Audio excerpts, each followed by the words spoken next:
Bueno, pois moi bo día a todas e a todos. Director da Fundación Catedral de Santiago, Directora Xeral de Patrimonio Cultural, autoridades, amigas, amigos. Estamos aquí nunha xornada dedicada ás intervencións de Patrimonio Madeira da Catedral en Santiago. Me voy a pasar al castellano porque uno de los objetivos que tenemos en esta jornada es realizar una difusión más allá del territorio de Galicia y toda la jornada será grabada y adelanto también subtitulada en inglés y en francés para su distribución porque esta intervención creemos que tiene el suficiente impacto y la suficiente excelencia para que sea difundida más allá del territorio del Estado. Voy a ser muy breve porque así me lo han pedido y así además creo que debo ser y darle paso a los verdaderos protagonistas de este acto. Los verdaderos protagonistas, que son tres, pues son la suerte que hemos tenido de contar con unos magníficos profesionales, y en este sentido saco todo el pecho del mundo, con los tecnólogos y tecnólogas de CIS Madera. Aquí están Manuel y Zari, a arquitectos que llevan trabajando y que ya tienen renombre, como es Óscar del Estudio de Arquitectura de Rocabe, junto con su hermano Iván, y desde luego a Mikel Landa, que es una oportunidad bueno, que es increíble el poder contar con su presencia física hoy aquí. Una de las personas con un prestigio internacional en materia de rehabilitación. El segundo de los puntos clave, pues lógicamente, es la propia Catedral de Santiago, ¿no? Yo soy compostelano, soy de esta tierra, llevo mucho tiempo y lo estábamos hablando, el cambio que ha dado la catedral en los últimos años, yo diría que es cualitativo, es otro edificio y es absolutamente increíble los cromatismos, la madera y todo lo que se va a exponer aquí. Y el tercero es la propia madera, el propio material madera, ¿no? Al frente de la Agencia de la Industria Forestal de Galicia, yo diría Forestal Madera, pues creo que es un protagonista indiscutible y es indiscutible en estas jornadas. La promoción pública y privada y el uso de la madera en la construcción forma parte de un eje fundamental que desde la agencia estamos lanzando, y solamente voy a poner en consideración los tres últimos acuerdos que hemos firmado, ¿no? Pues mira, hemos firmado un acuerdo con el Servicio Gallego de Salud, que está haciendo una apuesta enorme en materia de nueva construcción de los PACs, de los centros asistenciales en madera, el PAC de la Aracha, Porriño, e incluso el próximo Novo Santo Sonorense, que va a tener una altura de 12 metros y cuyas vigas, cuya estructura va a estar hecha en madera. El segundo que hemos realizado es con la Dirección General de Patrimonio Cultural, con la que estábamos participando ya en el monasterio de Xunqueira de Espadañedo, una intervención que también, por cierto, participó Mikel allí en Alfárgela, en Najácena en particular, y que creo que ha sido también brillante esa solución que se le ha dado. Pues tenemos ya un acuerdo de colaboración, y el tercer acuerdo de colaboración, por ejemplo, ha sido con la plataforma de ingeniería de estructura en madera, donde vamos a poner otra vez en valor el castaño, las vigas de castaño e incluso un posible marinaje hormigón castaño, porque la descarbonización forma parte de unas políticas fundamentales. Pero esto no es nuevo. En el año 2018, y en este sentido tengo que también poner en valor el trabajo de mi antecesor, y los quiero hacer así, Nacho Lema, pues se llegó a un acuerdo de marco de colaboración de la agencia con la Fundación Catedral de Santiago para la realización de actuaciones de recuperación y conservación del patrimonio de madera en la Catedral de Santiago. Y esto es lo que nos lleva, con hechos concretos, lo que nos lleva a este acto para presentar esas soluciones, como fueron los proyectos, y que me parecen completamente de un valor sustancial en materia de rehabilitación, en materia de rehabilitación en madera. Por tanto, lo único que me falta por decir es daros la bienvenida a todos. Estoy seguro que van a ser unas jornadas del mayor interés y dar el paso, lógicamente, a quien hizo también posible que pudiéramos llegar a este acto, ¿no? Y en este sentido quiero agradecerle también expresamente a Daniel Lorenzo Santos, director de la Fundación Catedral de Santiago, que cuando en su momento se les puso esta posibilidad aceptó, y yo creo que además la colaboración y la cooperación entre la agencia y la Fundación ha sido total y como fruto de ello, pues hoy estamos aquí. Sin más, le doy la palabra al director de la Fundación Catedral de Santiago.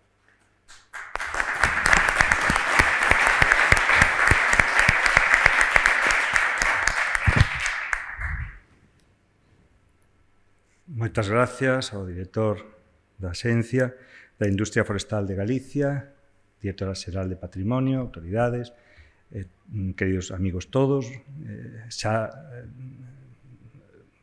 falamos de benvida e agora vamos simplemente a tratar de empezar e tratar de non ocupar demasiado tempo os que non temos que decir especialmente desde as perspectivas técnicas, senón máis ben de carácter institucional.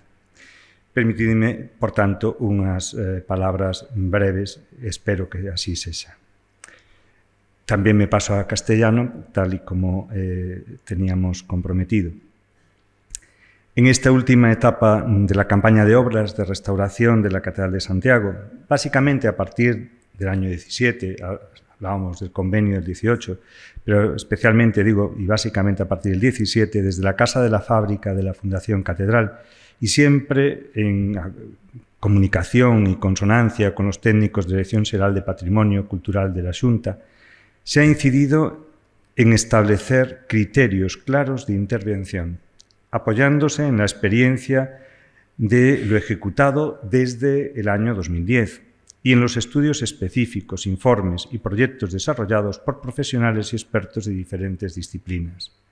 Se ha hecho un esfuerzo de coordinación de las diferentes intervenciones proyectando una visión más relacional, más holística, a partir de una actitud que incide en mirar y verlo todo, profundizar y sacar conclusiones para actuar en el presente, con la vista puesta en el futuro y sin dejar de mirar al pasado, porque trabajamos sobre patrimonio, poniendo especial atención en el cuidado de lo que tenemos entre manos, lo que ha sido restaurado y lo que todavía no, o lo que no necesita restauración, y estableciendo el grado de necesidad y de urgencia de las nuevas actuaciones. Todo ello para acabar de dar forma a una praxis que desde la Fundación hemos denominado restauración continuada. Se ha evidenciado la importancia de contar con el compromiso y la solvencia de profesionales de diferentes disciplinas y, en este sentido, la colaboración y la implicación de los técnicos del Centro de Innovación CIS Madeira, que forma parte da Axencia da Industria Forestal de Galicia, SERA, da Xunta de Galicia, ha sido fundamental para llevar a cabo todas las actuaciones realizadas en madera, tanto las intervenciones sobre los elementos existentes como las nuevas soluciones constructivas. A ellos debemos la recuperación de yugos históricos de las campanas de la Torre del Obradoiro, que habían sido desahuciados, literalmente, el descubrimiento del estado de las estructuras del baldaquino y las soluciones para su restauración, el asesoramiento en el cálculo y el control de la puesta en obra de las armaduras de madera de diferentes cubiertas y en la implementación de soluciones técnicas para la ejecución de las nuevas carpinterías. Intervenciones que, si bien pueden parecer puntuales en un contexto de obras tan intenso, han sido cruciales para alcanzar el grado de excelencia que siempre buscamos cuando restauramos. Desde la Fundación Catedral sabemos bien que la gestión cultural y la puesta en valor de nuestro patrimonio material heredado pasa necesariamente por la reparación, rehabilitación y por el cuidado de lo que tenemos y estamos usando y de las técnicas y los materiales adecuados en cada caso de intervención, sean estos tradicionales o contemporáneos. Somos conscientes de que en estos momentos una parte fundamental del sector de la construcción con mayor valor añadido, aquel que exige mayor especialización porque busca la excelencia con una visión sostenible, pasa por la utilización de la madera y sus derivados como material para resolver un número importante de intervenciones y elementos. Y es por eso que nos reafirmamos en nuestro compromiso de colaboración con SERA, como institución cuyo objetivo es impulsar el conocimiento, y el desarrollo del sector de la madera en nuestra comunidad.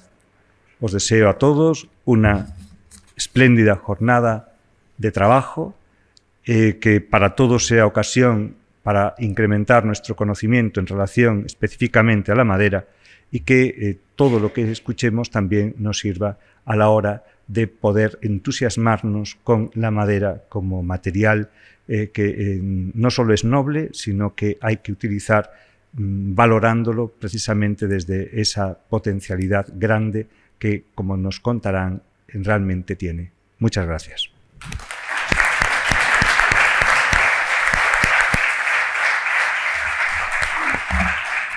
Muchas gracias, Daniel. Pues sin más dilación, le voy a pedir a Óscar Andrés Quintel, arquitecto colaborador de la Casa Fábrica de la Fundación Catedral, que venga a sentarse. También a Manuel Touza Vázquez, doctor ingeniero de montes, y tengo la suerte de contar con él en CIS Madera, también que venga aquí a sentarse. Y para la primera de las intervenciones, titulada Criterios de Intervención, la va a asumir a Zara Soilán Cañas, Zari, doctora también ingeniera de montes, y que en este momento desarrolla su actividad en el CIS Madera. Zari, cuando quieras.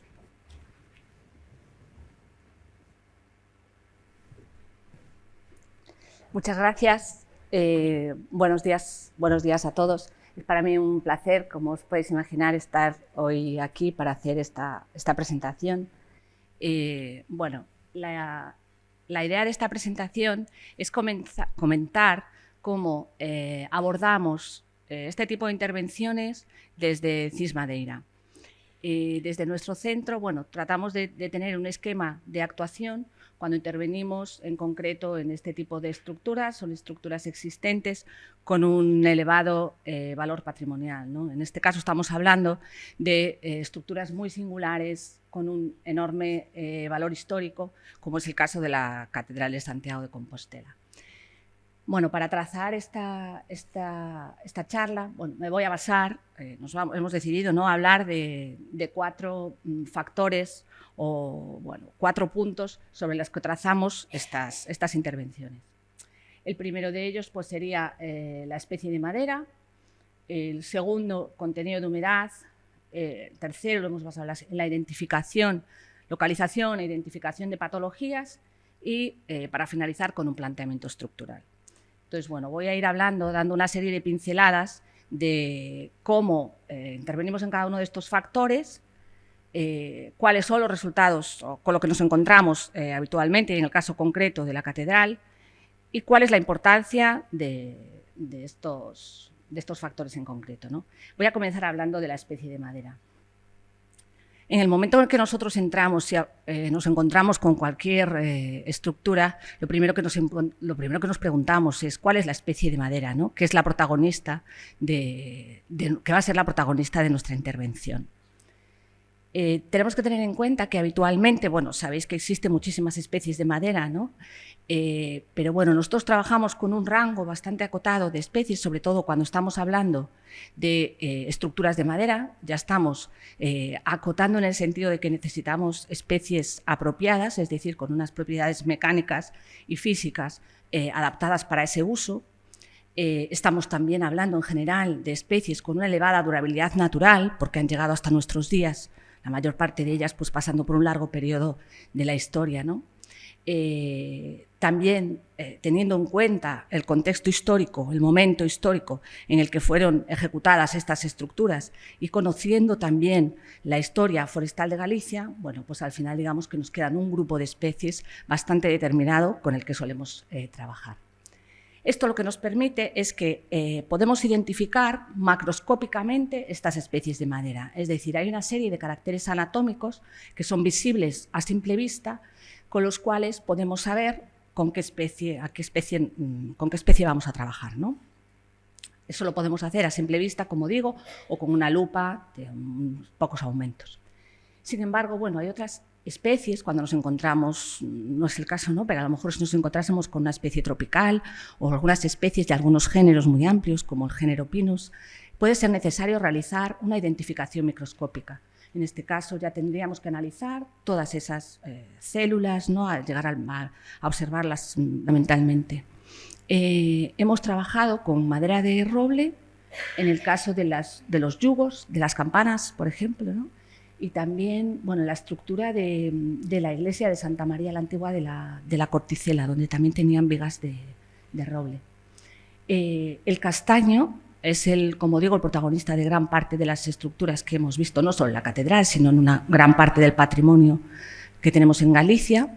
Y bueno, en este caso, pues en el baldaquino teníamos esta maravillosa, ¿no? Madera de castaño, las cubiertas del Pazo de Xelmírez y también la balaustrada del cimborrio, en el que también tuvimos una intervención. Es posible encontrar, cuando estamos trabajando con obras patrimoniales que llevan tantísimos años, ¿no? En pie, pues lógicamente a lo largo de la historia ha habido diferentes momentos de intervención. Y por tanto, en estas intervenciones aparece también la huella de la madera, vinculada, como decía al principio, a un momento histórico concreto. Sabemos que hay momentos de la historia donde la especie protagonista pues era una, cuando pasan unos años, o unos años no, a lo mejor pasan 100 años y cambia la especie disponible en ese momento, o las tendencias, digamos, ¿no? Entonces, bueno, también encontramos en una parte de las cubiertas del Pazo pues la representación del pino tea, que también es una madera con una alta representatividad en las estructuras de madera de Galicia. Y bueno, solamente mencionar, nosotros no somos especialistas ni muchísimo menos en las tallas de madera, pero bueno, ahí tenemos otra especie que es el nogal y bueno, por el valor maravilloso, ¿no? Que tiene trabajar cerca de estas tallas, ¿no? Bueno, sí, son joyas. Pues bueno, simplemente mencionar esa madera de nogal también presente. ¿Por qué es tan importante conocer la especie de madera? Es fundamental, ¿no? Es fundamental, primero, porque, bueno, las maderas tienen unas propiedades físicas y mecánicas, les dan unas características de resistencia, de rigidez, que las hacen válidas para cumplir estas funciones. Que las cumplen ya lo sabemos, ¿no? Nos lo han demostrado a lo largo de los años y ahí están.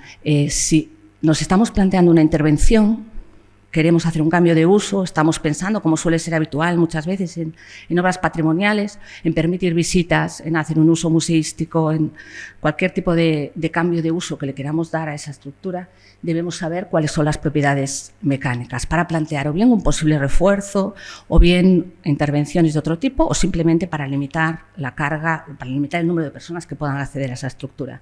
Por lo tanto, propiedades mecánicas, es fundamental conocer la especie. La durabilidad natural de la especie también es algo que la caracteriza muchísimo, ¿no? Entonces, conociendo la especie sabemos cuál es esa durabilidad natural. Sabemos también su impregnabilidad, es decir, si luego vamos a tener que realizar un tratamiento curativo o un tratamiento preventivo, necesitamos saber la especie con la que estamos trabajando, si es una especie impregnable, si va a asimilar bien ese tratamiento o si ya de partida debemos tener en cuenta que no va a ser efectivo ese tipo de tratamiento. También en cuanto a la estabilidad, utilizar una especie u otra puede influir en los cambios que tenga la variación dimensional de esos elementos, con los cambios a los que sin duda se va a haber sometido a lo largo de la historia, ¿no? Estamos hablando de estructuras que llevan pues, 300 años colocadas a lo largo de todo ese tiempo, de manera inevitable va a sufrir cambios ambientales que le van a influir también en esa estabilidad. Por tanto, contar con maderas estables también es importante. Y luego también otro de los aspectos es el hecho de que conociendo la madera podemos plantearnos, en el caso de que sea necesario hacer una reparación, por ejemplo, con un injerto, en el caso de que sea necesario sustituir algunos elementos dañados, recurrir a una madera de las características similares a las que tenemos en esa obra, ¿no? Es también otro factor importantísimo. Por lo tanto, de ahí la importancia de definir esa especie de madera. Bueno, siguiente, ¿no? Vamos, siguiente capítulo. Especie de madera, contenido de humedad. Muchas de las personas que estáis aquí trabajáis con madera. No os voy a descubrir nada diciendo que la madera y la humedad, no sé, están hermanadas, yo no lo sé, pero siempre que hablamos de madera debemos de hablar madera y su contenido de humedad, ¿no? La madera es un material higroscópico, tiene esa propiedad, que la higroscopicidad, que es esa capacidad de intercambiar humedad con el ambiente en el que se encuentra, ¿vale? Es una propiedad que lo que hace es que si la madera se encuentra en un ambiente muy húmedo, va a tratar de coger esa humedad hasta encontrar lo que denominamos la humedad de equilibrio higroscópico. Esa humedad de equilibrio higroscópico está relacionada, y conocemos bien cuál es la relación entre la humedad de equilibrio higroscópico de la madera, el contenido de humedad del elemento de la madera, en relación a la humedad que existe en el ambiente y a la temperatura que existe en ese ambiente. ¿Cómo medimos la humedad de los elementos? Bueno, hay que tener en cuenta también, como os decía, nosotros habitualmente trabajamos con elementos de gran escuadría. La madera tiene un contenido de humedad y cuando se va adaptando al ambiente, pues en el caso de que esté húmeda por cualquier circunstancia, se va a ir secando, de manera que vamos a tener una humedad en superficie y una humedad en el interior del elemento. A nosotros, hablando de estructuras y para determinados usos, nos interesa conocer en profundidad esa humedad en el interior del elemento. Para eso utilizamos herramientas como el silohigrómetro. Las técnicas, evidentemente, las que vamos a mencionar hoy aquí, son técnicas no destructivas. Estamos hablando de una intervención en un patrimonio, necesitamos el mayor número posible de datos técnicos para analizar el estado de esa estructura y abordar las siguientes intervenciones, y debemos hacerlo con técnicas lo menos invasivas posibles y se denominan técnicas no destructivas precisamente por eso. El silohigrómetro es ese instrumento que podéis ver en la imagen. Al final lo que hace es tener un código, adaptamos a la especie, están calibrados en función de un montón de especies y ponemos una temperatura orientativa, ¿no?, de la que nos encontramos. Y luego tenemos una maza con 2 puntas y esto lo que hace es transmitir una corriente eléctrica y determinar el porcentaje de humedad en el interior de la madera. El aparato tiene distintas puntas. Es importante que nosotros tratemos de penetrar lo máximo posible en ese elemento para conocer, como os digo, la humedad en el interior. Con alguna excepción, por ejemplo, en la intervención que hicimos en la balaustrada, en ese caso estamos hablando de elementos, bueno, pues con una pequeña sección, elementos mucho más pequeños, de tal manera que sería,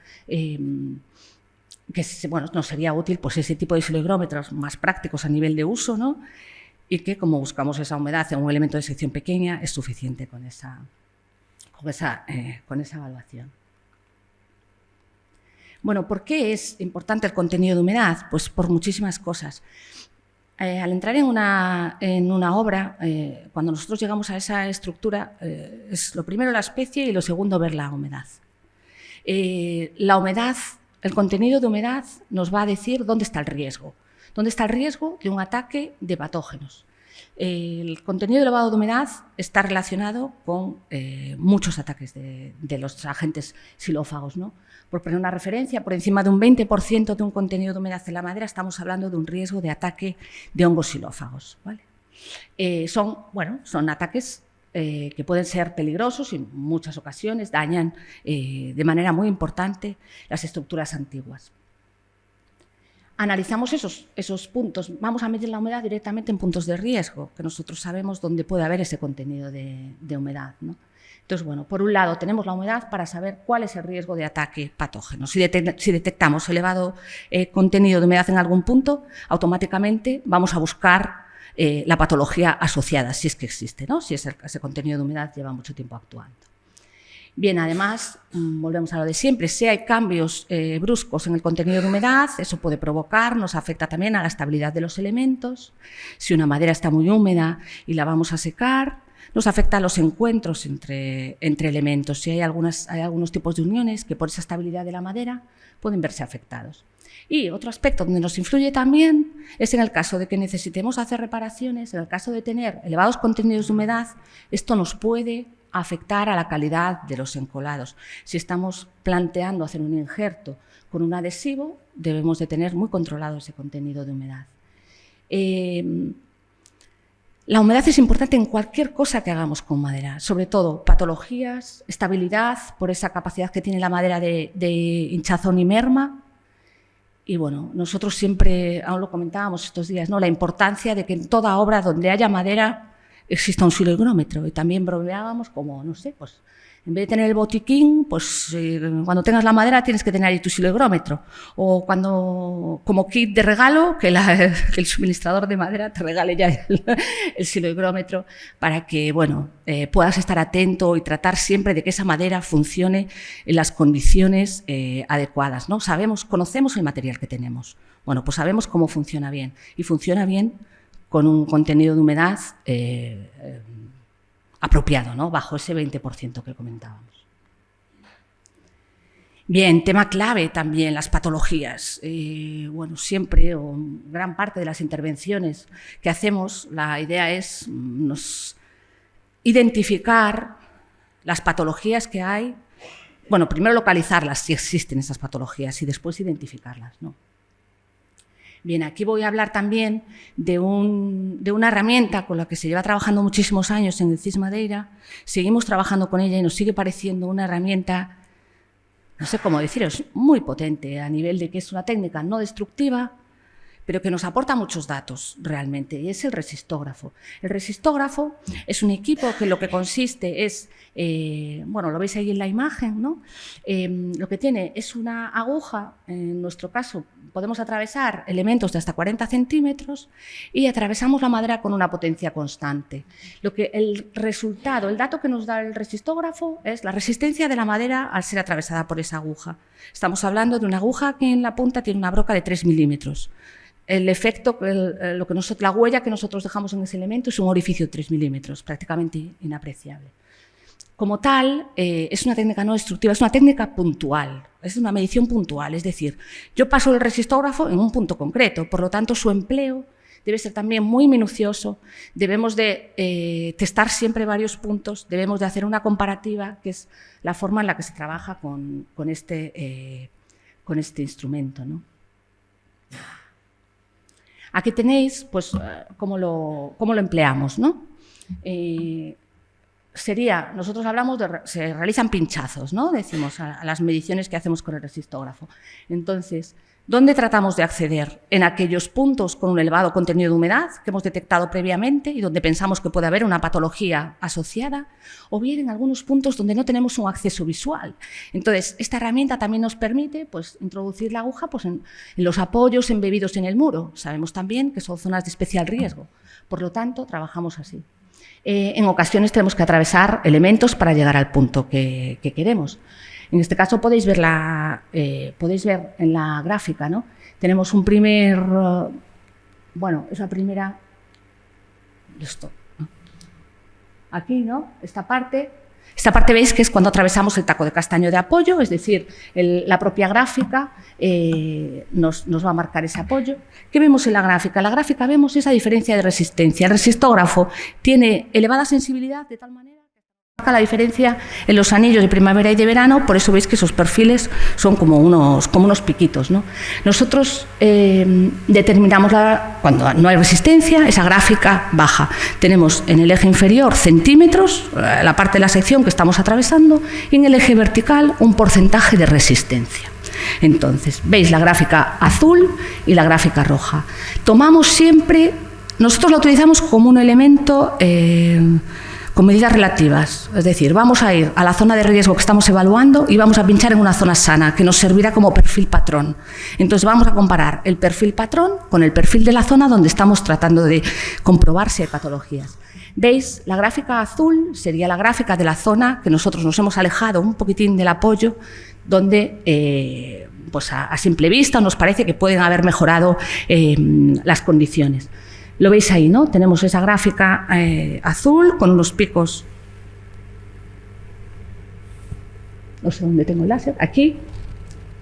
¿Veis? Aquí veis una bajada. Esto es el cambio del elemento. Estamos atravesando el tirante y después llegamos al par. Veis que, bueno, sí que hay aquí una afectación, pero fijaos en la gráfica roja.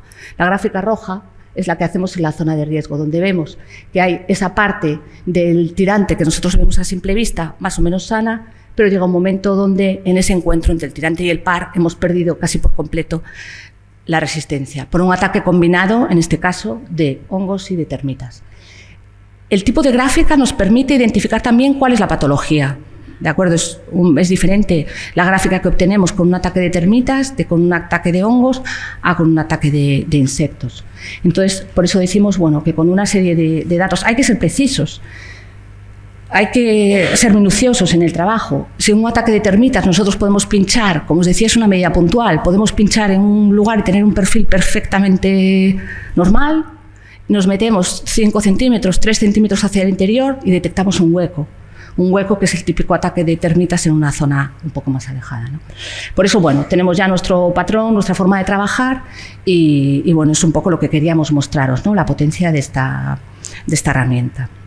También es muy útil cuando queremos detectar hasta, imaginaos, el ataque empieza en el apoyo y va avanzando conforme pues llega hasta un punto, ¿no? La humedad es máxima en el apoyo, se va reduciendo hacia el interior de la viga y queremos evaluar hasta dónde llega nuestro ataque. Bueno, pues también es una herramienta muy útil para eso, porque así después podemos plantear cuál es la zona, qué distancia de viga, ¿no? ¿Qué zona tenemos dañada? Pues tenemos 1 metro. Bueno, pues 1 metro podemos plantear una sustitución de esa parte en concreto y realizar pues un tipo de intervención como podría ser un injerto.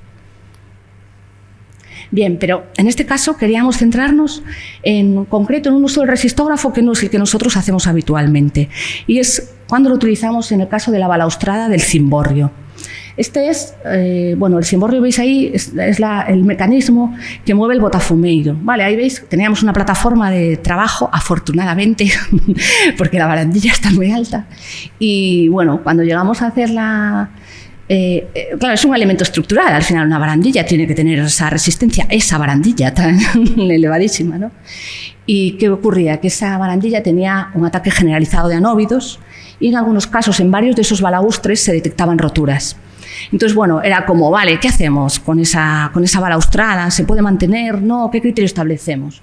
Bueno, pues ahí decidimos hacer también un trabajo pues bastante minucioso, la verdad. Estamos hablando de unos 132 balaustres que fueron evaluados pues uno a uno con el resistógrafo, tomando 2 medidas. Claro, tenemos un ataque de anóvidos. Nosotros también estamos habituados a que un ataque de anóvidos en una estructura, en una viga grande, pues apenas le damos importancia porque consideramos después suele afectar a trazas de albura, no nos suele penalizar muchísimo, ¿no?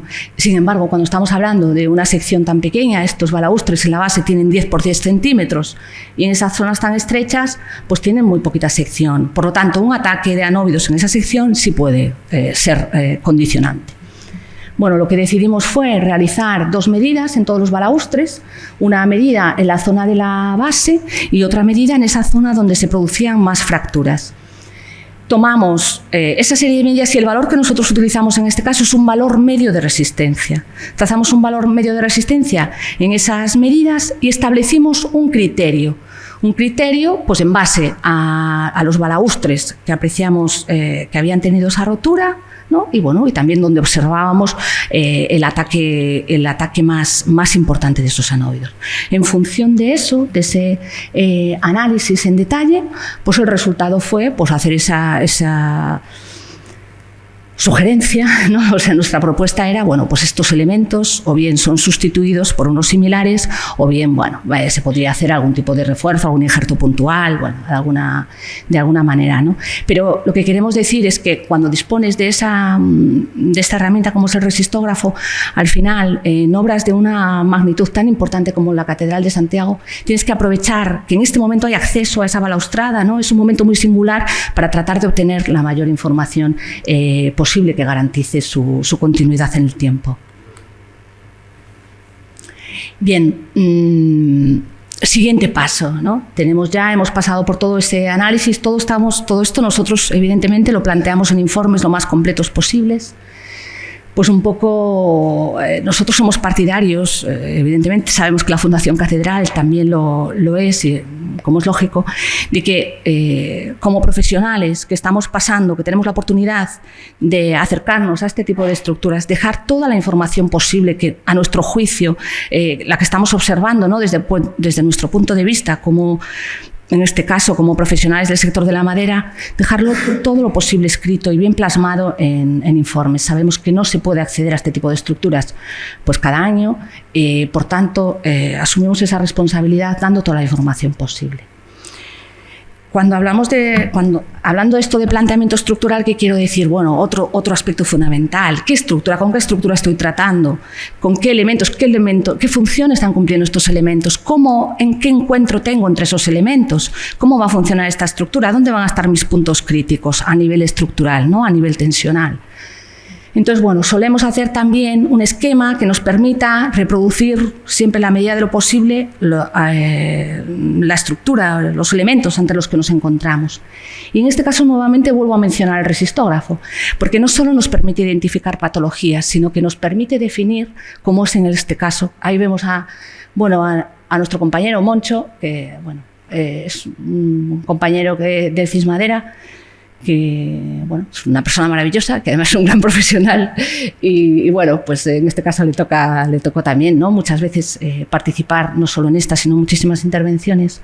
Y el uso del resistógrafo, en este caso, lo que nos permitió es conocer cómo se unían esos elementos. Al final había unas uniones bastante complejas, pues con espigas, que no siempre eran espigas simples, a veces había espigas dobles, que bueno, después comentarán ya en más detalle Miquel y Manuel, ¿no? Cuando hablen de la obra. Pero a lo que me refiero es que somos capaces de obtener datos, pues eso, de diseño, ¿no?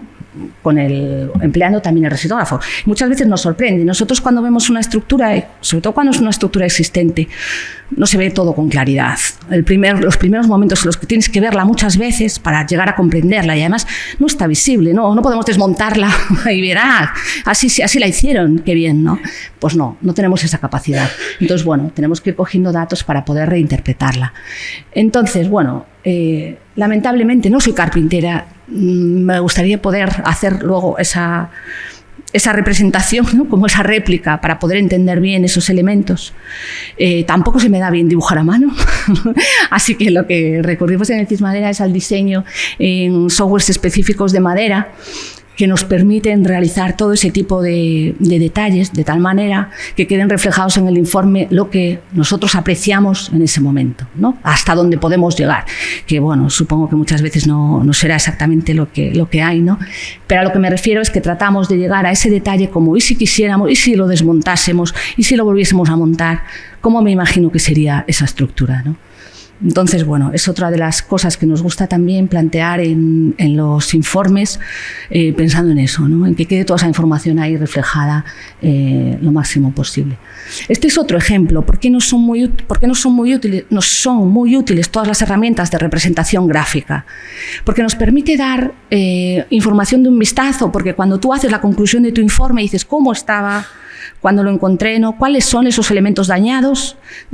Ya solamente con un vistazo te haces a la idea de pues cuántos elementos tienes que sustituir, cuántos tengo que reparar, cómo es ese planteamiento, ¿no? Entonces, bueno, por ejemplo, este es otro ejemplo que comentaba antes de Santa María Antigua de la Corticela, donde colaboramos con el Consorcio de Santiago, y bueno, este es un ejemplo también pues de aquellos elementos, pues si se añaden ménsulas para resolver el tema de unas pudriciones en apoyos, si hay que sustituir algunos cabios porque tienen unos ataques enormes, si los durmientes no están tampoco en buenas condiciones, o incluso dejar representados los injertos que se van a hacer, ¿no? A qué sección de los elementos y los apoyos, a qué secciones van a afectar. Entonces, bueno, esto es un poco el resumen de lo que os quería contar, ¿no? Para que veáis todos esos pasos por los que vamos pasando. Es como una especie de algo introductorio, que con todos esos datos somos los que nosotros tratamos de ofrecer, ¿no? Para el resto de técnicos y de profesionales que intervienen en este tipo de obras. Y bueno, nada más, esto es todo. Muchísimas gracias.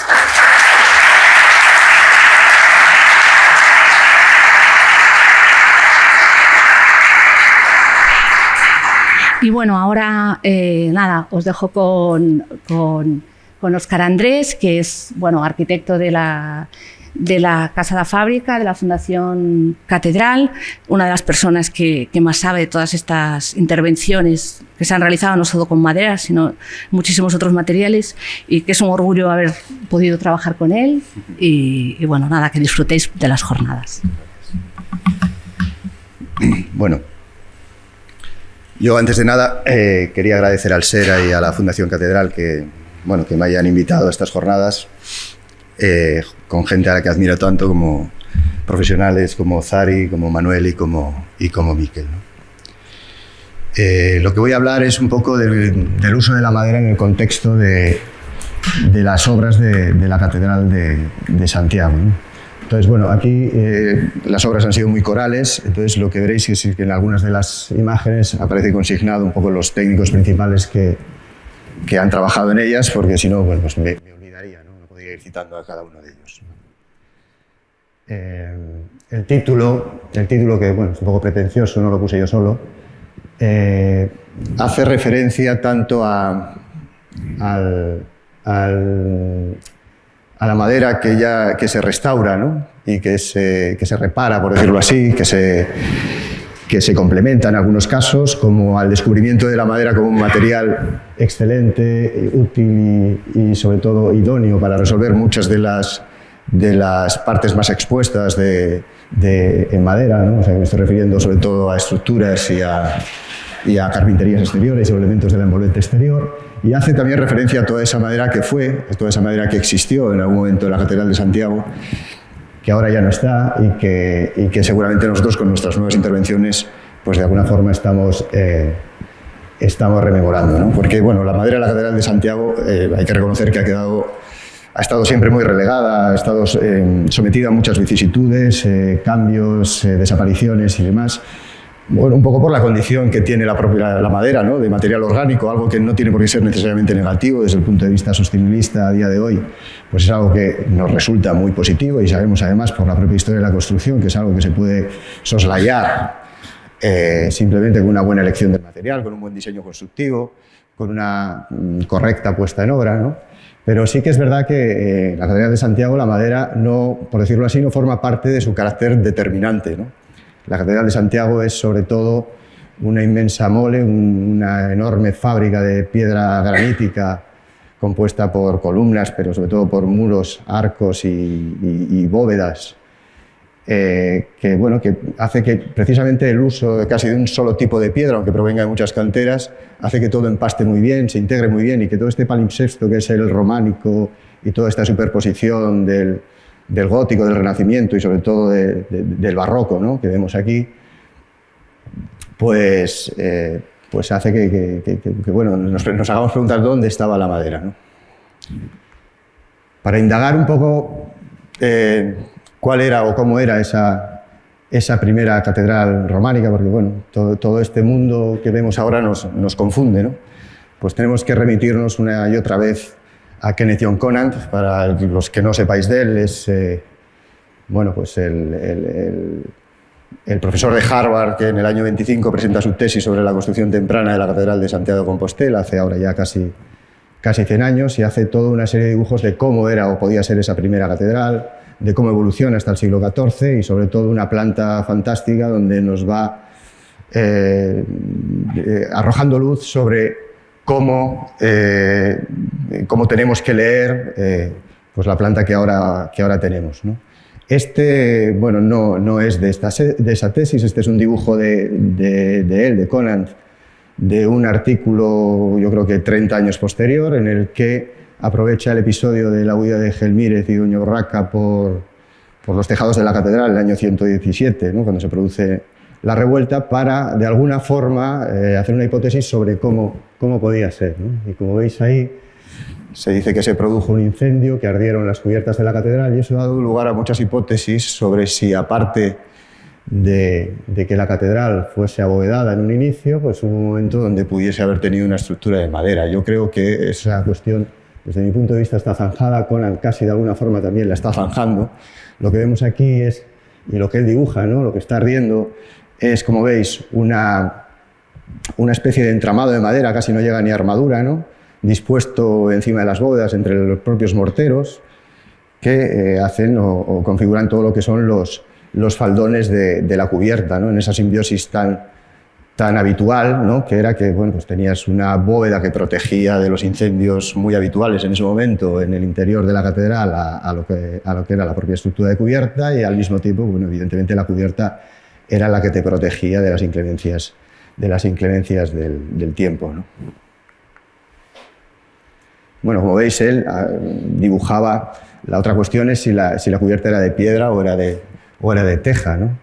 Veis que dibujaba partes de teja e incluso algunas partes de piedra, casi como insinuando una fortificación un poco temprana de la catedral. Sabemos que en la catedral hay un momento donde se fortifica, aparece todo un almenado, pero bueno, no se sabe muy bien cuándo fue. Lo que sí que sabemos ahora, a través de estas catas que se han realizado, por ejemplo, en la terraza de la Girola, es que la primera cubierta de la catedral fue de teja, e incluso llegamos a ver dos tipos de teja. Una primera cubierta provisional, seguramente, cubriendo todo ese espacio, porque mientras se accedía a las capillas y mientras estaba todavía en uso aquella primera iglesia, ¿no? Y una segunda que se monta encima de ese mortero, muy bien dosificado precisamente para mejorar su hidraulicidad, ¿no? Quiero decir, una construcción muy exquisita de lo que sabían que era su gran talón de Aquiles, ¿no? que era la entrada de agua. Pero bueno, lo cierto es que lo que se encuentra Pons Sorolla en el año 50, cuando empieza a plantearse lo que es la restauración de las cubiertas de la catedral, es esto, ¿no? Es todo lo que se ha venido haciendo, sobre todo en el siglo XIX, que es una serie de tejados, una amalgama en la que se han unificado faldones. Estos faldones en muchos casos se comen a todas las fábricas de piedra, con lo cual la confusión es todavía pues mucho mayor, ¿no? Yo creo que bueno, hay algunos pasos de piedra y demás, bueno, pero está todo como muy confuso y muy alterado, ¿no?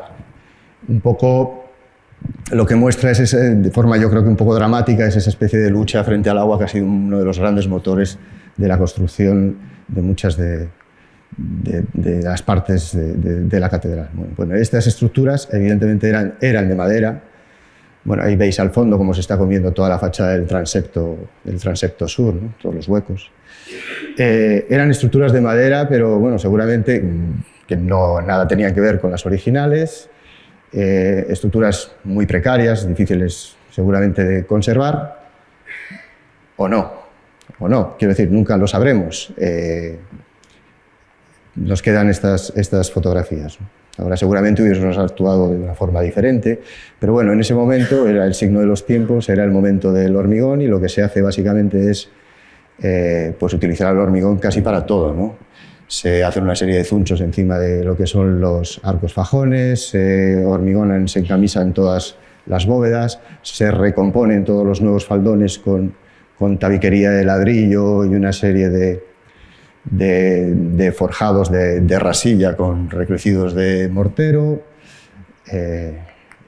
etc. O sea, vamos a ver, no se trata de que hubiese solo desconfianza de la madera, sino había desconfianza también en todas las estructuras tradicionales de fábrica, y sobre todo una confianza excesiva en el hormigón, no solo como refuerzo estructural, sino también como un elemento que podría llegar a garantizar la impermeabilización, algo que se mantuvo casi hasta finales del siglo pasado y que en todo caso pues bueno, pues se ha visto que no era suficiente, ¿no? Ha habido problemas evidentes de impermeabilización, sobre todo en las zonas de los canales, que afectaban a los riñones de las bóvedas, y que eso fue lo que propulsó, pues yo creo que el inicio de las obras de la catedral. Bueno, lo que sí que hace Pons Sorolla es, y a raíz de una serie de descubrimientos, ¿no? de losas pétreas, es plantear una cubierta pétrea en todo lo que son básicamente los brazos del templo, que yo creo que es su gran hallazgo, porque no es un recurso patrimonial de primer orden todavía a día de hoy, ¿no? Pero bueno, esta conformación de faldones que os hablaba antes, ¿no? Al final es algo que se extiende también a aquellas cubiertas que no plantea en piedra, que plantea en teja, que plantea en pizarra y en otras soluciones que después veremos o nos extenderemos en alguna otra charla. Y otra cosa que yo creo que sí que hace muy bien es intentar recomponer la morfología de los faldones originales de cómo pudo haber sido la catedral. Esta es un poco la imagen antes, previa a al comienzo de las obras del año 2010. Entonces, bueno, simplemente para zanjar un poco la cuestión de criterio en relación a qué se plantea, hay un momento donde se decide que todo este hormigón, retirarlo en aquella zona que va a volverse a impermeabilizar para mantener esa cubierta pétrea, no tiene sentido. más aún teniendo en cuenta que las sales que en teoría se producían en el interior y que provenían de los hormigones no eran realmente de los hormigones, eran sulfatos que seguramente provenían de la propia... Pero bueno, primero tiene que existir el vehículo, que es el agua, ¿no? Pero es que además en la propia mezcla que se utilizaba para las bóvedas originales, pues se mezclaba con la cal, se mezclaba el yeso, y eso cuando entraba agua, pues seguramente era lo que hacía que aparecieran sales, sulfatos en este caso, en el interior. Entonces, bueno, como decía, lo que se plantea es retirar todo, en la medida de lo posible, todo ese mortero sobre el cual apoyan las losas, con lo cual se descarga de muchísimo peso, y se plantea una subestructura de aluminio, que veis aquí, de una serie de pares y correas hechas expresamente para aquí, para volver a rehacer esa cubierta escalonada, haciendo una muy buena impermeabilización debajo y generando una cámara de aire que atempera el interior, que mejora sin duda las condiciones hidrotérmicas, pero aparte permite pasar toda una serie de instalaciones y demás, y es registrable cada una de las piezas, por lo cual es fácilmente reparable, incluso desmontable, ¿no? Esto es un poco una imagen de cuando se estaba rematando lo que es la cubierta de la zona que tiene más dificultad, que es allí donde la geometría es más complicada, que es la zona de la cabecera de la nave mayor. En aquellas zonas donde se plantea, después explicaré por qué, bueno, de alguna forma lo decía antes, donde se plantea que sea de teja, pues se considera que sí, que conviene o que merece la pena hacer el esfuerzo de retirar todos esos hormigones y además plantear nuevas estructuras de madera. En algunos casos, cuando las bóvedas, por decirlo así, o sea, cuando la cubrición iba directamente puesta encima de las bóvedas, intentando generar una cámara de aire por medio de un doble rastrelado, y en aquellos otros en los que había que hacer armaduras, pues se plantean, como decía, nuevas armaduras de madera. Entonces recurrimos, en este caso, y antes lo apuntaba Zari, a madera laminada de castaño. El castaño era un poco la madera que se ha venido usando siempre en la catedral, y como veis no se escatima recurrir a un producto tecnológicamente muy avanzado, porque se planteó incluso la opción de utilizar madera serrada, pero no nos garantizaba ni las condiciones de humedad ni por tanto tampoco las de durabilidad ni las de estabilidad de las piezas, ¿no? Que eran las que precisábamos. Entonces, bueno, en general la solución es esta, ahí estáis viendo. Después me extenderé en la otra charla sobre esta cuestión, pero bueno, lo que estáis viendo es cómo se extiende una capa de mortero hidráulico en este caso y cómo se plantea un entablado, dejando incluso estas ranuras, de tal forma que después con una lámina impermeable reguladora del vapor de agua generamos una cubierta todavía mucho más transpirable de interior a exterior, ¿no? Ese es un poco el criterio. Ese criterio se extiende al resto de las obras y, por ejemplo, en el caso de la Panda Norte, se acaba, recuperamos casi un espacio arqueológico que estaba oculto, que es este. Yo creo que en este caso una estructura fantástica, muy bien planteada, una estructura además con un diseño que hace que podamos minimizar todas las escuadrillas, una cuestión que no es menor, es fundamental en un caso como este, donde son cubiertas que, aunque sean visitables, quedan bastante ocultas, pues intentar que las escuadrillas estén muy ajustadas a lo que realmente se precisa, porque el tema de la masividad sabemos que penaliza en según qué clases de uso en lo que se refiere a la durabilidad, ¿no? Quiero decir, aquí puede llegar a haber humedades puntuales en un determinado momento y que no las visualicemos o seamos conscientes de ellas desde el inicio. Bueno, hay otros sitios como obras aledañas, como es lo que es la cubierta del Palacio Arzobispal, donde había una estructura que, si bien no era original, pues se mantiene y se completa una vez más con la madera que se ha elegido para todas las obras o todas las obras nuevas, por decirlo así, de la catedral, que es la madera laminada de castaño de la que os hablaba, ¿no? Otras, como la vecina Corticela, a la que aludía Zari antes también, en la que Pons, curiosamente, aquí sí utilizó madera de una forma un tanto castiza, con un acabado un poco extraño, ¿no? Y donde, una vez más, casi muestra esa desconfianza en la madera por sí misma, ¿no? Porque le acaba poniendo encima una un recrecido como de mortero, ¿no? Que es al final lo que acaba generando los grandes problemas en las zonas de los canales y demás, ¿no? Bueno, nos van a hablar largo y tendido de esto, ¿no? Pero yo creo que es la gran intervención en madera en la catedral, que es toda la estructura del baldaquino, donde con una intervención de cirugía, ¿no? Pues se consigue recuperar un elemento, como digo, muy singular, ¿no? O lo que comentaba Zari antes sobre lo que es la balaustrada del cimborrio, donde se hace todo este estudio para decidir que se mantiene. Algo que es todavía mucho más evidente en el caso de los yugos, que hablará ahora Manuel, donde bueno, un elemento que estaba completamente desahuciado, mediante un estudio riguroso conseguimos mantenerlo en el lugar, ¿no? Voy a... Perdonad.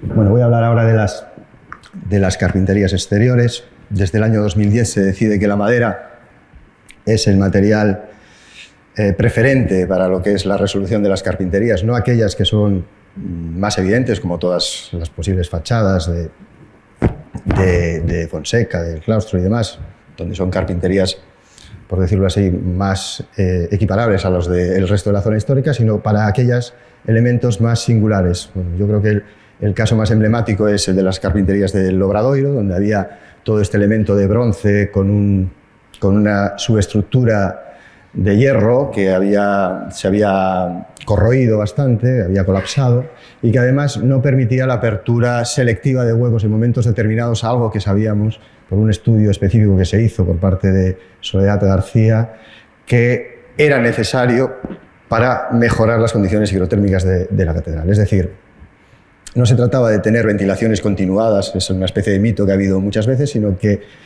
en un caso como este de Santiago tendríamos que poder hacer muy estanco en un momento dado estos huecos y poderlos abrir de forma selectiva en días pues, como el de hoy, si hace menos frío, ¿no? Por ejemplo. Bueno, esta es las carpinterías. Como veis, en ese momento se decide un color, se decide que los acabados de la carpintería va a ser siempre un acabado filmógeno opaco, algo que sabéis que bueno, es bueno en relación a lo que se refiere al mantenimiento tanto del propio acabado como del elemento en sí, y es un poco el criterio que a partir de ahí se sigue para el resto de los elementos. Voy a referirme a dos casos. Uno, que es este, el de la linterna de la Capilla del Pilar, porque es el primero en el que se emplean elementos metálicos, aparte de lo que es la madera. Las carpinterías que tenía este elemento eran estas. Veis que nada tienen que ver con las originales, ni responden a otra cosa más que lo que es la tecnología del momento del carpintero que las ha colocado. Lo que sí que había era que una de estas ventanas era practicable porque así se podía acceder a la cúpula de la linterna y eso era fundamental mantenerlo. Bueno, pues en este caso lo que se plantea es evidentemente la madera para ajustarlo a lo que es el hueco. Es muy sencillo, con unas ligeras operaciones de ajuste, de cepillado, pues uno se adecúa muy bien al hueco. Esta carpintería se dispone por fuera, se cuidan todos aquellos elementos que impiden...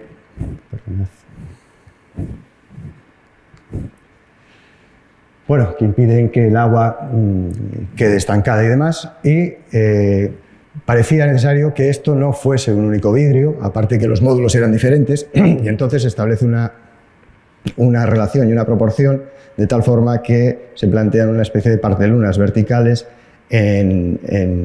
con elementos metálicos, en este caso acero inoxidable granallado, porque es aquello que encaja mejor después con todo el material que se emplea en los canales y en los encuentros con las fábricas, que básicamente se emplea zinc y plomo, ¿no?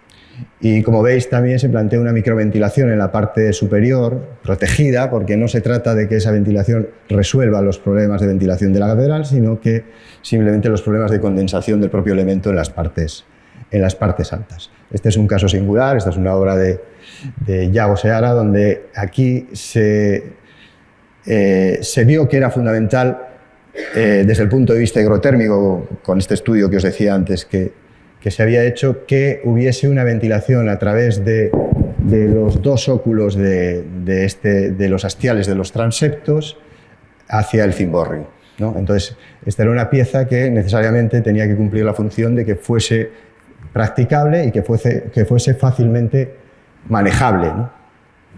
Bueno, esto no es lo que nos encontramos, esto es lo que se encuentra Pons, para que veáis un poco lo que os comentaba antes, ¿no? De cómo todas esas cubiertas defensivas, ¿no? Habían ido alterando toda la fábrica. Ellos hicieron este primer acercamiento en la cubierta de piedra y esta es ya la cubierta ya restaurada, ¿no? Bueno, entonces, como digo, aquí lo que se trataba era de tener un elemento que se pudiese abrir, que lo pudiese abrir una sola persona, para lo cual se utiliza un sistema de poleas, de contrapesos por el interior, que si está bien ajustado no tiene mayor problema. Y, como siempre, aquí, y una vez más hablo de la madera, lo único que puede resolver bien este elemento es la madera, porque es el marco, este marco es lo que nos permite ajustarnos muy bien a un hueco que es completamente irregular. Si lo veis, bueno, una sección un poco esquemática, pero para que veáis, es una pieza que además es muy potente. Estamos hablando de un óculo que tiene como un 80, después los que hagáis la visita lo vais a ver, un 80 de altura. Entonces, lo que se hace es que esa carpintería se afine al máximo en el borde para que no adquiera tanta presencia, genere esta zona de sombra en este punto, pero es que esto además sirve para que los cepillados se produzcan aquí, interponer una lámina expansiva y generar una carpintería que sea completamente estanca, que al mismo tiempo, bueno, pues tiene este goterón que permite que el agua resbale por aquí, que tenga una caída suficiente con el redondeo de cantos adecuado para que, además de que el agua salga rápidamente, pues la película de acabado sea completamente uniforme. Y el agua en las zonas de la ventana, en el encuentro con el elemento metálico que pueda llegar, pues discurre por este segundo canal y acaba desaguando por las salidas inferiores, ¿no? Quiero decir, es una carpintería aparentemente muy sencilla, pero yo creo que es en ese sentido muy sofisticada. Bueno, evidentemente se recuperan las puertas de la catedral, recomponiendo entrepaños y demás. Aquí se están haciendo pruebas, por ejemplo, del aceite que se dio en el interior. Se hacen nuevas puertas. Esta es una puerta que la pongo aquí porque básicamente no se ve, porque está en la parte superior del coro de la Capilla de la Mondragón, dando hacia la archicofradía. Entonces, bueno, pues no se ve si no es desde la terraza. Y donde veis que lo que se trata es de que se vaya ajustando a todo lo que son esas alteraciones que ha habido en el hueco de piedra, ¿no? Los materiales, en este caso, en el caso de las puertas, pues en el caso de las ventanas, pues se utiliza básicamente iroco, cedro, bueno, algún perfil laminado de castaño. En el caso de las puertas, pues hay que seleccionar muy bien todos estos entrepaños porque pueden generar problemas importantes, sobre todo en aquellos elementos que están muy expuestos, como es esta puerta de la salida de la escalera de la Capilla de la Comunión a lo que es la terraza, que está directamente al sur-suroeste. Y entonces lo que se planteó aquí es utilizar madera acetilada, que bueno, todos supongo habéis oído hablar de ella, que es una madera modificada molecularmente, que permite, que tiene por ello una estabilidad y una durabilidad pues máximas, y que hace que esta puerta, por ejemplo, unos entrepaños de una cierta dimensión y grosor, pues no nos hayan planteado ningún problema. Esta misma madera acetilada se emplea, después explicaré dónde exactamente, en algunos hastial nuevo que se han generado encima de las capillas, y en este caso fijaos que no se le da ningún tipo de tratamiento porque el enfoque es otro. Aquí lo que se trata es precisamente de que la madera acabe siendo, que no acabe contrastando con la piedra, ¿no? Además, esta madera tiene esa cualidad, que en este caso viene también, que más allá del color, que se puede casi asimilar, ¿no? es que bueno, el agrisamiento superficial que va adquiriendo después no se debe a lo que es la degradación de la lignina, sino que es a toda los hongos y demás que se van superponiendo en el exterior, en su superficie. Con lo cual, bueno, se genera una analogía que a mí me parecía que era muy bonita con la piedra, ¿no? Aquí también se puede limpiar, en este caso con agua a presión, no como en el caso de la piedra, pero aquí también se puede llegar a limpiar la madera, ¿no?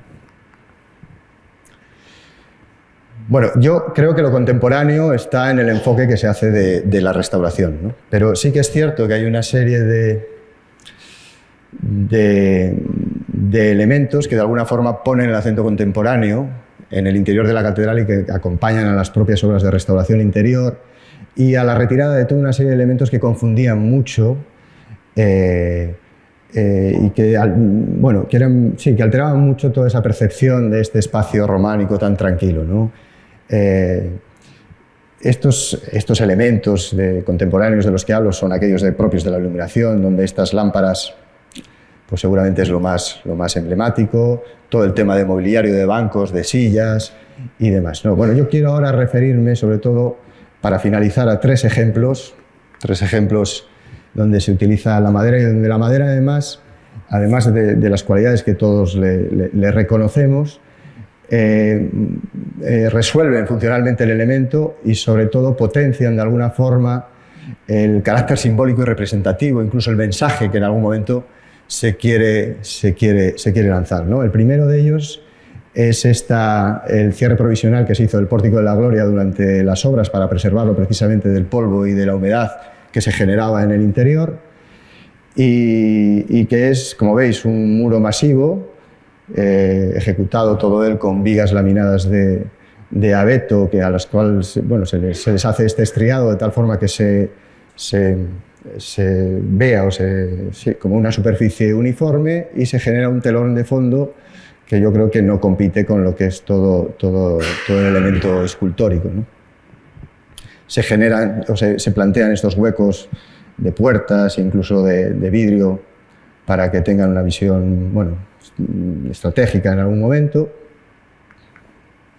Y es un elemento que en un momento determinado, cuando se está actuando incluso sobre el cimborrio, tiene que servir como altar provisional durante también unos meses, ¿no?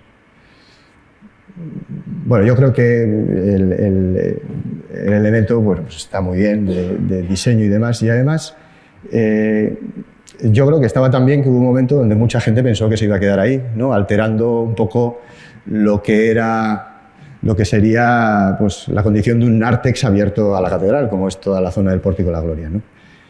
Finalmente se desmontó y yo creo que aquí viene lo bonito que tiene relación con la madera, que es que todo este desmontaje permite no solo que esto sea fácilmente desmontable, sino que permite reciclarlo y reutilizarlo incluso en obras o en estructuras en otro sitio, ¿no? Esto es algo que solo nos lo puede dar la madera y tiene mucho que ver con lo contemporáneo, ¿no? Con el enfoque que nosotros podemos llegar a hacer, ¿no? La otra intervención, aparentemente de pequeña escala, creo que tiene mucha trascendencia porque tiene que ver con la retirada de todos los confesionarios de las naves de la catedral, de la nave principal y de los transeptos. Una decisión que yo creo que es de calado y valiente, además, que no dejó de generar polémicas, y para ello se trasladaron todos los espacios confesionales a las capillas, a unas capillas, vamos a denominar penitenciales, para lo que se diseña un elemento, este elemento que veis aquí, yo creo que muy bien diseñado, de Luis Gil, que está por aquí, muy ajustado funcionalmente, donde se utiliza pues, una madera de castaño muy bien seleccionada, donde se intenta no utilizar ningún tipo de clavija, sino simplemente uniones carpinteras, y que yo creo que lo que consigue sobre todo es precisamente no solo no competir con la arquitectura, sino que realmente la está poniendo en valor, la está realzando, ¿no? Y por último, es esta pieza que tiene que ver con el traslado de la lauda de Teodomiro, que estaba en el transepto norte, muy mal ubicada, a un espacio específico que hay entre bueno, estaba en el transepto sur, perdón, a un espacio específico que hay entre el transepto norte y lo que es la capilla de la Comunión, que se adecúa, se tira un tabique que había ahí cerrando, se restaura y se adecúa para albergar esta pieza a los pies de una pieza de madera, que es esta que veis al fondo como en negro, que está formada por 3 planos que, bueno, hacen referencia a cada uno de los 3 personajes de la Revelatio o de la Inventio, ¿no? Que son el propio Teodomiro, el Payo, ¿no? El ermitaño y Alfonso II, que es el que manda construir aquella primera iglesia, y que en el centro tiene una urna de mármol que alberga pues, a un Santiago peregrino del siglo XIV, ¿no? Una reliquia de cierto valor. Bueno, pues todo esto se construye también con entablado de madera de acetilada, a la cual se le aplica un carbonizado a la manera del Shōsō-jiban japonés, de tal forma que se constituye pues, como un estuche que casi sin tocar está acotando el espacio, un espacio que está pensado para estar básicamente en penumbra. Y bueno, y tiene esta relación con lo oriental que a nosotros en un momento dado nos pareció como muy adecuada, porque sabéis que la madera carbonizada en Japón se utiliza tanto para el exterior, pero también para recintos, creo, para recintos importantes, ¿no? Donde se guardan papeles importantes de la familia y demás. Nos pareció que era una relación que tenía su sentido en un sitio que lo que está representando precisamente es la constitución de aquella, la fundación y ejecución de aquella primera iglesia en este lugar en concreto, donde después se acaba construyendo la catedral. Yo acabo aquí. Entonces.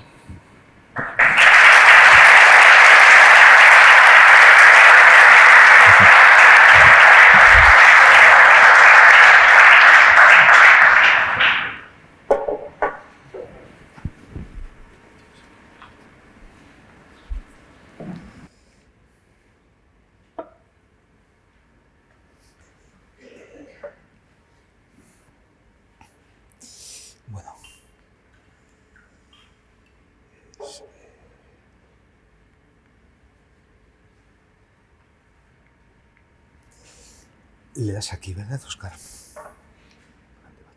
Ah, está ya. Vale. Bueno. Hola, buenos días. Yo voy a hablar, bueno, hoy 2 veces, ¿no? De un gran elemento con un valor patrimonial impresionante, pero quería hablar antes quizás del elemento más sencillo que nos hemos encontrado en la catedral, ¿no? Que es cuando nos llaman para inspeccionar un yugo de la Torre de las Campanas, ¿no? Y es un ejemplo pues, de que cuando trabajamos con patrimonio, el valor que puede llegar a tener un elemento, como veréis, es importante y explica muy bien también la dificultad de la toma de decisiones, la valentía y yo en este caso diría que la recompensa, ¿no? Y veréis pues la relación que se va estableciendo con ese yugo y las decisiones casi heroicas pues por parte del arquitecto en su momento, de Javier Alonso, ¿no? Entonces, bueno, estamos en la Torre de las Campanas, fachada del Obradoiro, 7 grandes campanas monumentales. El yugo al que me refiero es este. Esa campana se llama Santiago la Mayor. Para haceros también una idea de la escala de lo que se hizo en la catedral estos años, pues entre decenas de proyectos, creo que 80 y tantas actuaciones, una de las actuaciones pues, interviene en la fachada del Obradoiro, en la Torre de las Campanas, e intenta recuperar las 7 campanas monumentales más 7 campanas pequeñas. La ventaja de trabajar estos años pues, con otros profesionales es que se aprende de ellos, ¿no? Yo no sabía que la Torre de las Campanas de la catedral básicamente es un instrumento musical, el mayor instrumento musical de la catedral, no es el órgano, es la Torre de las Campanas. y este proyecto va a intentar recuperar ese instrumento musical, afinarlo y que vuelva a sonar, ¿no? Empezamos, pues, bueno, fachada del Obradoiro, sabéis, 1738, 1750, empezamos pues, con los nombres de las campanas monumentales, Ánimas, Fogo, San Luis, dos primas, la prima Bárbara, la prima Salomé, y el gran yugo de esa campana, Santiago la Mayor, que bueno, sostiene una campana que, como veis, pesa 3.560 kilos, y el año de fundición de la campana es 1675, es decir, anterior a la fachada del Obradoiro. Normalmente, cuando se fundía una de estas grandes campanas, el pueblo que la recibía se encargaba de esperarlo, dándole forma al yugo que la iba a recibir. Muchas veces estos yugos no están firmados, no están marcados. Las campanas sí. Esto es lo que me encontré la primera vez que subí allí arriba, acompañado de Javier Alonso, ¿no? Parecían los restos de un verdadero naufragio. Los yugos estaban en el suelo porque no había campanero, con lo cual, para intentar en su momento protegerlos, se les había revestido con fibra de vidrio, pero no había habido un buen mantenimiento posterior, con lo cual la mayor parte de los yugos, esa fibra de vidrio se había roto. Lo que había hecho era pues, que el agua a 70 metros entrase a través de la fibra de vidrio y originase varias pudriciones. Echando un vistazo, somos capaces ya de reconocer a simple vista lo que ocurrió, más o menos, sin ningún equipo. Y bueno, distinguimos varios tipos de pudriciones de la madera. Esta, bueno, en el hueco este que veis aquí vemos una pudrición que llamamos blanca o fibrosa y que requiere contacto con agua líquida durante mucho tiempo. En la mayor parte de los yugos, la pudrición que se produjo es una pudrición que se llama parda o de tipo cúbico, ¿no? Y que también requiere contenidos de humedad por encima de un 20%. De todos los yugos, 5 de los monumentales estaban completamente destruidos o bastante destruidos y 2 aparentemente se podían salvar. Y nos preguntan si es posible. Este es ese yugo de la campana Santiago o la Mayor y otro yugo al que no me voy a referir casi, que es el de la prima Salomé, un yugo formado por 6 tramos distintos. Fijaos que os he dicho, bueno, pues sin darle importancia, que hay una pudrición y sé por qué se produce esa pudrición. Pero en el momento, bueno, es también, claro, un verdadero privilegio poder intervenir en la catedral en el siglo XXI, con lo que sabemos, ¿no? Cuando, después de hacerse la fachada del Obradoiro, en el 18, nadie sabía qué originaba una pudrición. Nadie sabía que era una especie de vegetal, pero que no podía hacer la fotosíntesis, con lo cual se alimentaba de la celulosa, la hemicelulosa y la lignina. Esta es una fotografía de uno de los yugos atacados por la pudrición parda. Y si os fijáis, este es uno de los yugos de las campanas, es prácticamente igual que el aspecto de la madera que se ha quemado. Con lo cual, todavía en el 18 hablábamos de la madera recalentada en los tratados de construcción. Creíamos, sin saber por qué, que la madera de alguna forma se calentaba desde dentro. Y las reglas de diseño constructivo que a través de miles de años heredamos, como ventilar el apoyo de una viga en el muro, estaban orientadas a intentar evitar que de alguna forma esa madera ardiera desde dentro. Todavía pasó más de un siglo hasta que se descubrió que era un hongo el causante de las pudriciones. Y prácticamente pues, otros 50 años hasta que aprendamos de un vistazo a saber a comprender que esas reglas de diseño constructivo, qué efecto provocaban y a poder ahora rediseñar y tener en cuenta pues, que lo importante es que el contenido de la humedad de esa madera no llegue al 20%, ¿no? Este era el aspecto pues, de ese gran yugo de la campana, bueno, de la Mayor, año de fundición 1675, peso de la campana 3.500 kilos, especie del yugo, todas las campanas que vimos eran de un buen roble. Aquí nos comentaban que probablemente este roble, sin saberlo, vino desde Irlanda en su momento, porque ya no encontramos en Galicia un roble con unas dimensiones de 60 por 40 y 2,5 metros para hacer esta campana, pero no lo pude confirmar. Y bueno, veis el aspecto de ese yugo, ¿no? Aproximadamente 60 por 40, tiene una gran fenda.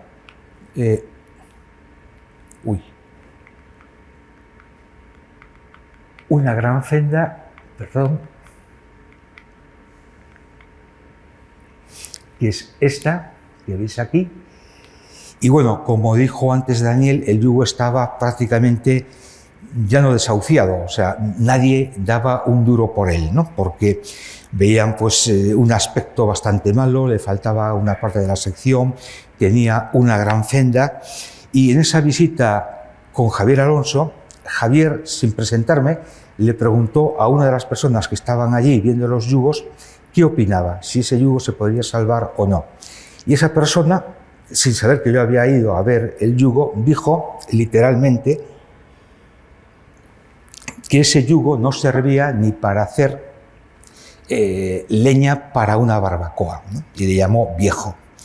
Y yo, que voy teniendo una edad sin alcanzar la del yugo, me sentí ofendido, ¿no? Y le dije a Javier inmediatamente: el yugo se va a quedar, lo vamos a salvar, ¿no? O sea, sentí una empatía natural por ese yugo. Y empezamos. Hay un proceso de escucha, no hace falta muchas veces ningún equipo, solo escuchar, ¿no? Sabemos que para sostener el peso de esa gran campana necesitábamos emplear una pieza enteriza, toda la sección del árbol, como hacíamos aquí pues con las vigas de castaño hace bastante tiempo. Una viga tercia, es decir, esta viga pues de un pie por un pie, en cuanto tenemos la médula, tiene que haber una fenda.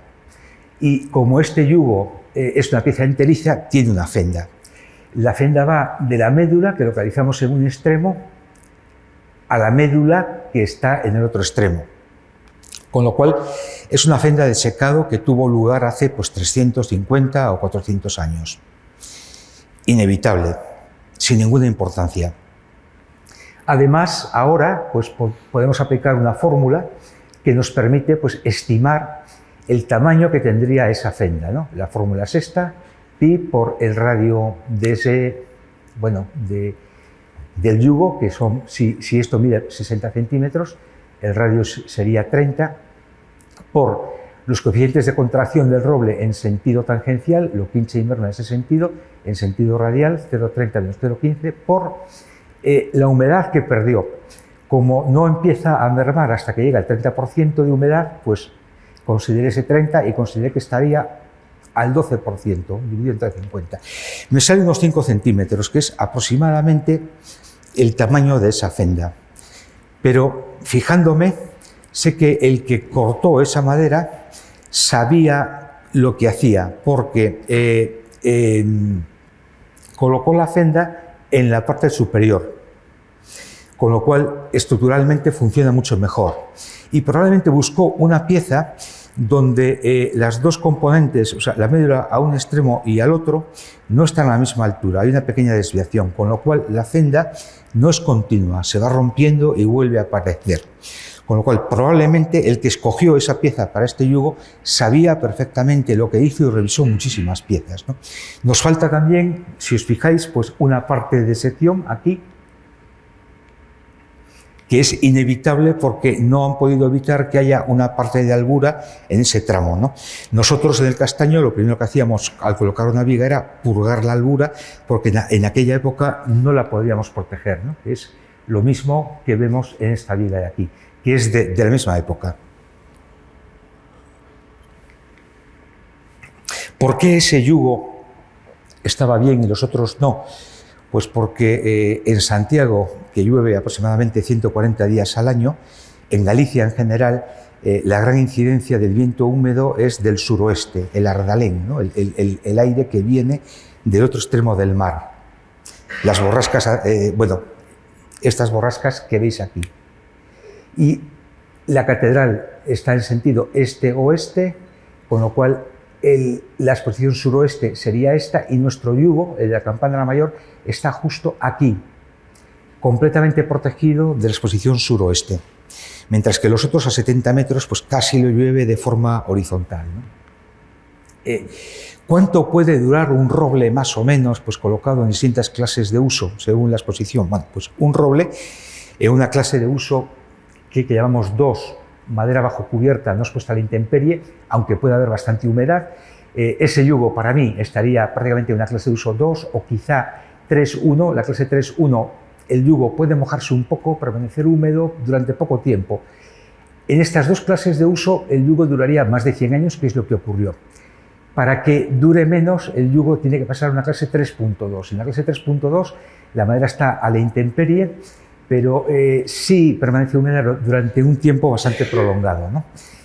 En Francia usan este criterio para distinguir dónde hay una clase de uso 2 o 3.1. Es que el vuelo que lo proteja, pues bueno, si en este caso este vuelo de aquí tiene a lo mejor, vamos a hacerlo fácil, medio metro, pues lo que está 2,5 veces por debajo de medio metro, es decir, 2,5 metros, estaría protegido en una clase de uso 2. Y para mí el yugo de esa campana estaba en una clase de uso 2. Si nos fijamos lo que ocurre cuando se cambia de clase, por ejemplo, pues en un pueblo abandonado, esta viga de roble también estuvo durante muchos años en una clase de uso 2. Cuando cae la cubierta, esa viga pasa a estar al exterior. La parte vertical podría considerar que está en una clase de uso 3.1. Un roble seguiría aguantando allí a lo mejor 100 años. Pero en cuanto aparece una fenda y está protegida de la ventilación, no se seca, aquí me aparecen los hongos de pudrición, ¿no? Esa seta que veis es el cuerpo de fructificación del hongo. Con lo cual, esta parte a lo mejor sería 3.1, en esta fenda 3.2. El roble me duraría menos de 100 años y ya, por ejemplo, la cara horizontal de la viga, en cuanto empieza a llenarse de musgo y aparecen los cuerpos de fructificación, para mí estaría ya en una clase de uso de las de tipo 4 y el roble duraría entre 10 y 50 años. Lo que pasó en esos yugos es que al romperse la fibra de vidrio pasamos a una clase 3.2, en algún caso quizá las más expuestas al suroeste y a 70 metros, que siempre hay viento y llueve casi de forma horizontal, a una clase de uso 4. Haberlas envuelto en fibra de vidrio no era una mala solución, pero en cuanto el campanero se jubila, no hay repuesto y nadie sube a mantener esa fibra de vidrio, se produjo esto. En este caso, el resistógrafo lo usamos casi como efecto placebo. Sabemos que el yugo está bien, pero tenemos que demostrarlo. Con lo cual, usamos el resistógrafo para tranquilizar al que tiene que tomar la decisión. Y el yugo está tan bien que nos rompe la aguja del resistógrafo una y otra vez. Sale humo. El resistógrafo ya no es capaz de atravesar ese yugo de roble. Pero bueno, podemos presentar pues, los esquemas que antes enseñaba Zahara, donde comprobamos pues, que la única bajada de resistencia se corresponde a esa fenda que tiene ese yugo. No hay ninguna otra pudrición oculta y eso nos ayuda pues, a que el arquitecto vaya tomando confianza y vaya tomando la decisión de intentar mantener ese yugo. Y hay un momento en el que hay que tomar la decisión. Lo fácil habría sido reemplazarlo, sabemos lo que costaría, sabemos los plazos, la madera sería nueva, estaría calculada, la responsabilidad pasaría al que aporta ese yugo. Y bueno, pues en el caso de los humanos, de una democracia, pues somos inocentes mientras no se demuestre lo contrario. En el caso de la madera, en España en las últimas décadas, la madera siempre será culpable mientras no demostremos la inocencia, con lo cual tenemos que demostrar que la madera es inocente. Y entonces se toma la decisión, pues aquella partida de dinero que era para comprar un nuevo yugo, se usa para desmontar el yugo desde los 70 metros y ensayarlo para demostrar que está bien, que es esa imagen que veis ahí.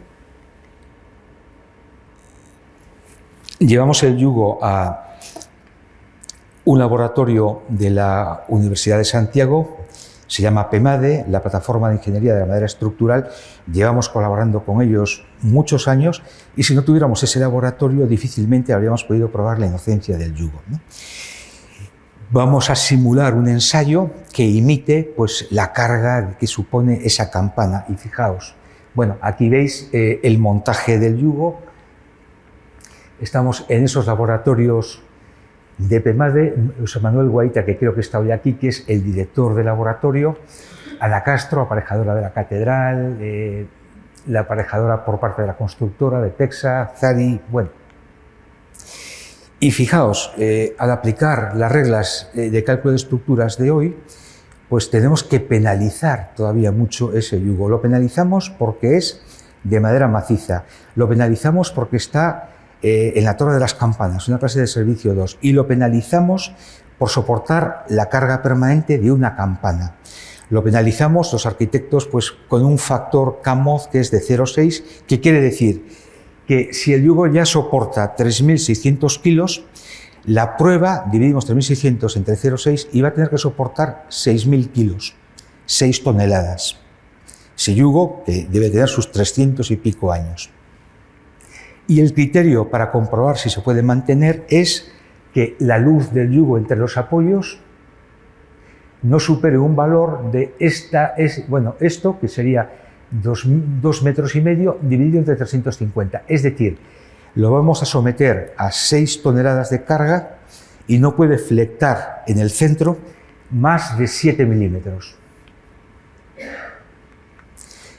6 toneladas es un elefante africano, que es el mamífero más pesado que hay. Es un buen elefante africano, 6 toneladas. O somos 85 españoles, calculé exactamente el peso de las mujeres y de los hombres y seríamos, si dividimos, 87. O sea, 87 españoles o un elefante africano colgado del centro de ese yugo, para demostrar su inocencia, para darle la oportunidad de seguir en la Torre de las Campanas. Los ensayos en PEMADE son muy emocionantes porque se pueden retransmitir, se proyecta en esa pantalla que veis, con lo cual pues, todo el equipo de la catedral está asistiendo al momento en donde vamos a ver si el yugo es inocente o es culpable, ¿no? Con lo cual aquí veis, pues, en este esquema vamos aplicando las distintas cargas hasta llegar a las 6 toneladas y aquí vemos la deformación en el centro del yugo. Y el yugo pasa esa prueba. Solo se deforma pues, aproximadamente el 60% de lo que podría llegar a deformarse. Aguanta la prueba en silencio, el roble no dice nada. Cuando sabemos que antes de fallar el roble habría avisado, habría gritado. Nos habría dicho muchas veces antes, no emite ni un sonido. Podría haber aguantado todavía mucho más. Y encima, a pesar de llevar pues, 300 años en Santiago, como veis, la flecha residual es mínima. O sea, es decir, cuando retiramos la carga, se recupera toda la deformación inicial y se queda en medio milímetro esa pieza de 2,5 metros, ¿no? Y sabemos, pues bueno, el momento exacto del veredicto de inocencia, ¿no? Fue el 8 de septiembre de 2015 a las 12:24 y ahí veis a Javier Alonso, el arquitecto, que había tomado la decisión de intentarlo y ve que sí es posible salvar ese yugo, que es inocente y que va a volver a la Torre de las Campanas. La foto de recuerdo y una vez que se coloca en la Torre de las Campanas, al estar bien, se logra recuperar el toque manual, que se había perdido, entre otras cosas, porque nadie se atrevía a situarse debajo de ese yugo, ¿no? Y todavía podemos hacer un último gesto. Tenemos ese yugo, le damos un acabado pues, opaco, intentando que dure lo más posible, sabiendo que habrá que mantenerlo, y ese yugo tenía esas grandes fendas de secado y algunas fendas más. Podríamos intentar tapar las fendas con una resina epoxídica, por ejemplo, darle más resistencia, pero creemos que no tiene sentido porque íbamos a rellenarlo de otro material y al fin y al cabo es una fenda de secado. La necesita, siempre estuvo allí y no dio problemas. Nos preocupa simplemente que en esas fendas, que a través de esas fendas no entre agua en algún día muy especial. Con lo cual la propuesta es que tapemos las fendas con un pequeño filete de roble solo en la parte de arriba para que pueda recibir el acabado. Damos un sellador. ¿Y qué madera empleamos para tapar esas fendas? Pues, ¿qué madera va a ser? Madera de roble. ¿Y de dónde podríamos conseguir esa madera de roble? Pues de las hermanas desahuciadas que se han ido, ¿no? Con lo cual, de tiras de cada uno de los yugos de las campanas que ya no están, obtenemos unos filetes que siguen todavía con el yugo que aguanta, con el yugo de la mayor, el de Santiago, ¿no? Y bueno, es ese último gesto, ¿no? de homenaje a las otras que no están por un fallo humano, no por un fallo del roble. Llegan los nuevos yugos, los 7 yugos de las campanas monumentales, bueno, los 5, más los 7 yugos de las campanas pequeñas. Aquí veis pues cómo en estos casos, al resistir un peso inferior, no nos hace falta una escuadrilla tan gigantesca, con lo cual podemos evitar la médula. Los hacemos con 2 tramos y entonces al evitar la médula evitamos esas grandes fendas. Prácticamente no fendan. El control aquí es que estén por debajo del 20% antes de recibir el acabado decorativo. En la otra campana, la prima Salomé estaba formada por 6 tramos, son estos. Había una fenda en el tramo inferior que impedía que se pudiera recuperar el bandeo del toque manual. Lo que hicimos fue mantener los 5 tramos, ya sin necesidad de probarlos, y sustituir el tramo inferior para que se pudiera recuperar ese toque manual. Lo que os contaba, yo no me había dado cuenta de que la torre de las campanas no es más que un instrumento musical, ¿no? Y con este proyecto se ha logrado pues, volver a afinar ese instrumento musical. Todas las campanas, las 7 campanas monumentales y las 7 del campanil, son las originales. No hubo que hacer ninguna campana nueva. Se pudieron reparar las que estaban mal y se pudieron volver a afinar.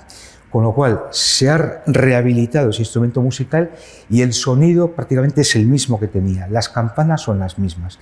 Y se hizo algo muy especial, que fue recuperar de nuevo, después de décadas, el toque manual en la catedral. Y se celebró, bueno, pues es un antropólogo a la vez, un gran campanero que vino desde Valencia, Francesc Job, que fue el que ajustó los sonidos de las campanas. Se celebró todo volviendo a tocar un repique que se llama el repique francés y que llegó a Santiago a través del camino, como los peregrinos. También peregrinó desde Francia a través del camino francés y es un repique que se toca en distintas iglesias a lo largo del camino hasta llegar aquí. Y después de 40 años, pues en diciembre de 2015, volvió a sonar el repique francés en la catedral, ¿no? Con lo cual, fijaos que aquí el patrimonio que estamos recuperando es un sonido. Y aquí terminaba, pero esta semana busqué si había ocurrido algo más, porque como veis ha pasado ya bastante tiempo, ¿no? Y qué habría sido de ese yugo, o si este campanero valenciano que viene aquí a tocar el repique francés y vuelve a Valencia, esto se queda así, el instrumento está listo, pero no hay quien lo toque, ¿no? Y encontré hace 2 días, además no hemos podido ni invitarlos, pues algo que me gustaría compartir, y es que el año pasado el sonido, el toque manual español, se declaró de las campanas, el español, Patrimonio Inmaterial de la Humanidad. Y son 30 toques y se celebró pues, el día 3 de diciembre haciendo que todas las campanas de España a las 12 sonaran. Y en primer lugar sonó la mayor, donde se recuperó de nuevo el toque manual. Y entonces todas las campanas esperaron a la mayor, a Santiago, y después repicaron ellas, ¿no? Yo cuando me enteré de que el yugo pudo vivir ese momento, pues bueno, todo lo demás se compensó, ¿no? Y hay algo todavía mejor, y es que tenemos en Galicia, creada el año pasado, una asociación que se llama Campaneiros de Galicia, que se ocupan de mantener el toque manual, ¿no? Con lo cual ya no solo tenemos el instrumento recuperado, el instrumento afinado, las partituras, sino que tenemos a las personas, ¿no? Y esas personas son muy activas. Entrando en su Instagram podéis ver el repique francés, el repique de Santiago, el nuevo toque que acaban de tocar cuando murió el último papa. O sea, son muy activos. Y lo mejor es que hay gente joven, ¿no? O sea, la gente con edad y que sabe tocar está formando a los jóvenes. Y bueno, aquí veis, pues esta es la prima Salomé, la otra campana cuyo yugo recuperamos, con el bandeo. Esta es Santiago la mayor. Y esta es la fotografía con la que me despido, ¿no? Es un niño que se llama Antón, que tiene 10 años y es el miembro más joven de la asociación esta de campaneros de Galicia, ¿no? Contaban los padres, lo leí en Instagram, que había varios niños en Galicia que su sueño era tocar las campanas, pero no había dónde, ¿no? Y ahora, pues a través de esta asociación, están logrando que un niño de 10 años pues toque de nuevo el sonido manual.